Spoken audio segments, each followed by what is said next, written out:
جزیرے عرب کے مشرق اور مغرب میں دو عالمی قوتیں ایران اور روم موجود تھیں، جنہوں نے دنیا کے بہت بڑے حصے کو اپنے قبضے میں لیا ہوا تھا۔ اسی دوران عرب کے صحراؤں سے صدائے حق بلند ہوئی۔ جنگ احزاب میں قریش اور ان کے اتحادیوں کی شکست کے بعد نبی کریم صلی اللہ علیہ وسلم نے قریش کے ساتھ صلح حدیبیہ کا معاہدہ کیا۔ اسلام کی پے در پے فتوحات نے دشمنان اسلام کو چونکا دیا تھا۔ جنگ احزاب میں جزیرے عرب کی تمام طاقتیں اپنا زور لگا چکی تھیں، لیکن انہیں شکست کا سامنا کرنا پڑا تو اسلام کے دشمنوں یعنی کہ قریش مکہ، منافقین مدینہ اور یہودیوں نے مدائن میں خسرو پرویز اور شام میں ہرقل سے خط و کتابت شروع کر دی اور اسلام کو دبانے کی ہر ممکن کوشش کرنے لگے۔ کیسر روم کو جب اسلامی فتوحات کا علم ہوا تو اس نے مسلمانوں سے مقابلہ کرنے کے لیے جنگ کی تیاریاں شروع کر دیں۔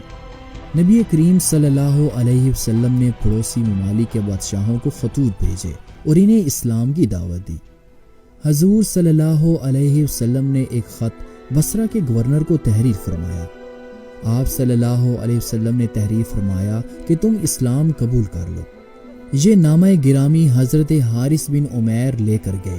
جب وہ موتا کے مقام پر پہنچے تو وہاں کے ایک رئیس شرجیل الغسانی نے نبی پاک صلی اللہ علیہ وسلم کے قاصد کو پکڑ کر شہید کر دیا۔ اس زمانے میں قاصد یا سفیر کا قتل ایک بدترین اور ناقابل معافی جرم تھا، اور اس سے قبل کسی نے بھی سفیر کو کبھی قتل نہیں کیا تھا۔ یہ جرم اعلان جنگ سمجھا جاتا تھا، یہاں تک کہ آج بھی اسے سنگین جرم سمجھا جاتا ہے۔ جب یہ المناک خبر حضور صلی اللہ علیہ وسلم نے سنی تو آپ کو بہت دکھ ہوا۔ آپ صلی اللہ علیہ وسلم نے اپنے شہید صحابی کا انتقام لینے کے لیے تیاریاں شروع کر دیں۔ مجاہدین کو حضور نے مدینہ طیبہ سے 3 میل دور ظرف کے مقام پر جمع ہونے کا حکم دیا۔ سیدنا حضور صلی اللہ علیہ وسلم وہاں تشریف لائے اور ظہر کی نماز ادا فرمائی۔ نماز کے بعد صحابہ کرام رضوان اللہ تعالی علیہ اجمعین سے ارشاد فرمایا کہ اس لشکر کا سپہ سالار زید بن حارثہ کو مقرر کرتا ہوں۔ اگر یہ شہید ہو جائیں تو جعفر بن ابی طالب اس لشکر کی کمان سنبھالیں گے۔ اگر جعفر بھی شہید ہو جائیں تو عبداللہ بن رواحہ مجاہدین کے سپہ سالار ہوں گے، اور اگر یہ بھی راہ حق میں شہید ہو جائیں تو مسلمان جس کو چاہیں امیر منتخب کر لیں۔ حضرت زید بن حارث حضور صلی اللہ علیہ وسلم کے آزاد کردہ غلام اور منہ بولے بیٹے تھے۔ حضرت جعفر طیار حضرت سیدنا علی المرتضیٰ کے بھائی اور آپ صلی اللہ علیہ وسلم کے خاص مصاحبین میں سے تھے۔ حضرت عبداللہ بن رواحہ معزز انصاری اور مشہور شاعر تھے۔ آپ صلی اللہ علیہ وسلم نے اپنے دست مبارک سے حضرت زید بن حارث کو علم عطا فرمایا۔ مجاہدین کو تاکید فرمائی کہ سب سے پہلے حارث بن عمیر شہید کی قبر پر حاضری دیں اور لوگوں کو اسلام قبول کرنے کی دعوت دیں۔ اگر وہ اس دعوت کو قبول کر لیں تو بہت اچھا، اور اگر وہ اسلام کی دعوت قبول نہ کریں تو اللہ تعالیٰ سے مدد طلب کرتے ہوئے ان سے جنگ کریں۔ آپ صلی اللہ علیہ وسلم نے مجاہدین اسلام کو رخصت کرتے ہوئے یہ ہدایت فرمائی تھی کہ میں تمہیں اللہ تعالیٰ سے ڈرنے کی نصیحت کرتا ہوں، اور جو مسلمان تمہارے ہم سفر ہیں ان کے ساتھ بھلائی کی تاکید کرتا ہوں۔ اللہ تعالیٰ کا نام لے کر اللہ تعالیٰ کے منکر لوگوں کے ساتھ جنگ کرو، کسی کو دھوکہ نہ دینا، بددیانتی نہ کرنا، کسی بچے اور عورت کو قتل نہ کرنا، اور خانقاہوں میں گوشہ نشین رہنے والوں کو قید نہ کرنا، کسی درخت کو نقصان نہ پہنچانا اور نہ ہی اسے کاٹنا۔ جمادی الاول 8 ہجری میں 3000 سپاہیوں کی اسلامی فوج موتا کی طرف روانہ ہوئی۔ اسلامی فوج نے جب مدینہ طیبہ سے کوچ کیا تو شرجیل کو ان کی روانگی کی اطلاع مل گئی، تو اس نے بھی جنگ کے لیے 1,00,000 فوج جمع کر لی۔ اسلامی فوج مدینہ طیبہ سے جب ملک شام کے معاں نامی قصبے میں پہنچے تو انہیں خبر ملی کہ شرجیل کی فوج کے علاوہ ہرقل بھی 1,00,000 فوج کے ساتھ بلقا میں خیمہ زن ہو گیا ہے۔ بعض مورخین نے لکھا کہ اس رومی لشکر کی قیادت ہرقل کا بھائی کر رہا تھا۔ جب اسلامی لشکر موتا کے مقام پر پہنچا تو رومی اور غسانی لشکر آمنے سامنے ہوئے۔ رومی اور غسانی لشکر کی تعداد 2,00,000 اور اسلامی لشکر کی تعداد بمشکل 3,000 تھی۔ دونوں لشکر ایک دوسرے پر حملہ آور ہوئے۔ آپ صلی اللہ علیہ وسلم کا عطا فرمایا ہوا علم حضرت سیدنا زید بن حارثہ کے ہاتھ میں تھا۔ آپ کی تلوار موت بن کر دشمنوں کی صفوں پر قیامت برپا کر رہی تھی۔ بالآخر ایک دشمن نے نیزہ حضرت زید بن حارثہ کے سینے میں اتار دیا اور حضرت زید بن حارثہ شہید ہو گئے۔ اس سے پہلے کہ اسلام کا پرچم ان کے ہاتھ سے زمین پر گرتا، حضرت جعفر بن ابی طالب آگے بڑھے اور انہوں نے پرچم اٹھا لیا۔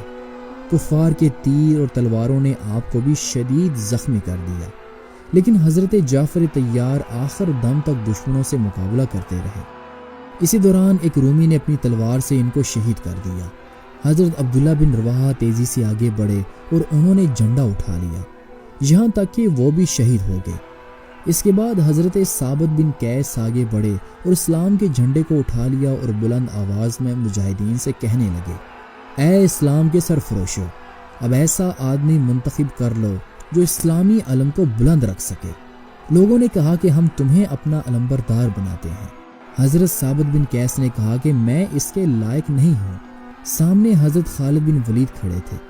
حضرت ثابت بن قیس نے حاضرین سے پوچھا، کیا تم خالد کو قائد لشکر منتخب کرنے پر رضامند ہو؟ سب نے بیک آواز کہا کہ ہم رضامند ہیں۔ احادیث مبارکہ میں ہے کہ حضور صلی اللہ علیہ وسلم صحابہ اکرام کے ہمراہ مسجد نبوی میں تشریف فرما تھے۔ مقام موتا اور آپ صلی اللہ علیہ وسلم کی نظروں کے سامنے کوئی پردہ حائل نہیں تھا۔ آپ صلی اللہ علیہ وسلم براہ راست میدان جنگ کا مشاہدہ فرما رہے تھے، گویا خود میدان جنگ میں موجود ہوں۔ آپ نے ارشاد فرمایا کہ زید کفار کے ساتھ لڑ رہے ہیں اور وہ شہید ہو گئے۔ اب جعفر مار کا آزما ہیں اور وہ بھی شہید ہو گئے۔ اب عبداللہ نے علم اٹھایا ہے اور وہ بھی راہ خدا میں نثار ہو گئے ہیں۔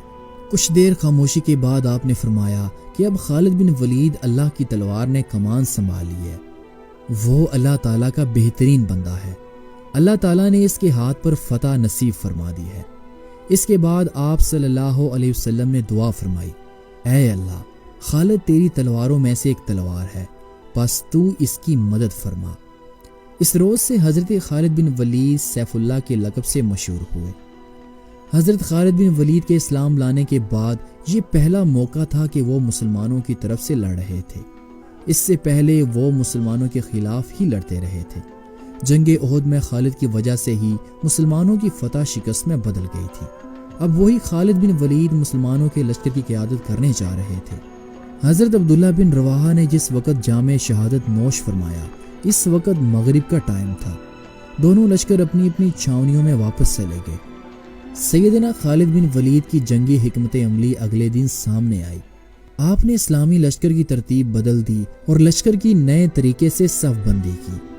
آپ نے دائیں حصے کے مجاہدین کو بائیں جانب اور بائیں جانب کے مجاہدین کو دائیں جانب منتقل کر دیا۔